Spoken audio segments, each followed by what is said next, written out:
Welcome to the Google Analytics Introductory course for beginners. I'm Malik and I'll be your instructor throughout the course. Now this is an introductory course to Google Analytics only meant for beginners. What I'll try to cover in this course is pretty basic Google Analytics stuff that you should know right at the beginning of starting to use Google Analytics. More specifically, we will cover what makes Google Analytics work, which is kind of a little technical, but don't worry about it. I'll try to make it simpler for you. In the same chapter, we'll see the structure behind Google Analytics so that you are able to navigate your way around. This first chapter is just the lay of the ground. In the next chapter, we'll look at some of the vocabulary that is commonly used to understand analytics reports like users, sessions, hits, page views, etc.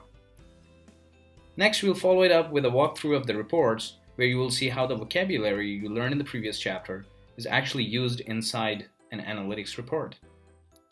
The next chapter will deal with differentiating standard reports and custom reports. We'll look at a couple of ways that you can get data that is not available in GA by default. Oh, by the way, I'll use Google Analytics and GA interchangeably throughout the course. They both mean the same thing.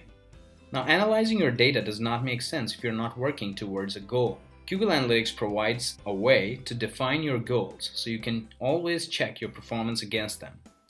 In this final chapter, we'll see how you can set up these goals and the different ways to set them up. And that is it.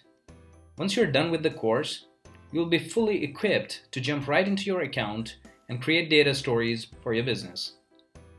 This course does not require any previous experience in Google Analytics. It is meant for total newbies and also for experienced professionals who can take it for a quick refresher. So, if you're interested in making a career in Google Analytics, then sign up on the form on this page. Once you sign up, you'll have free access to the entire course.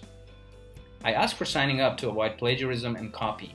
Also, if you like the course, I can send you additional chapters when they are available.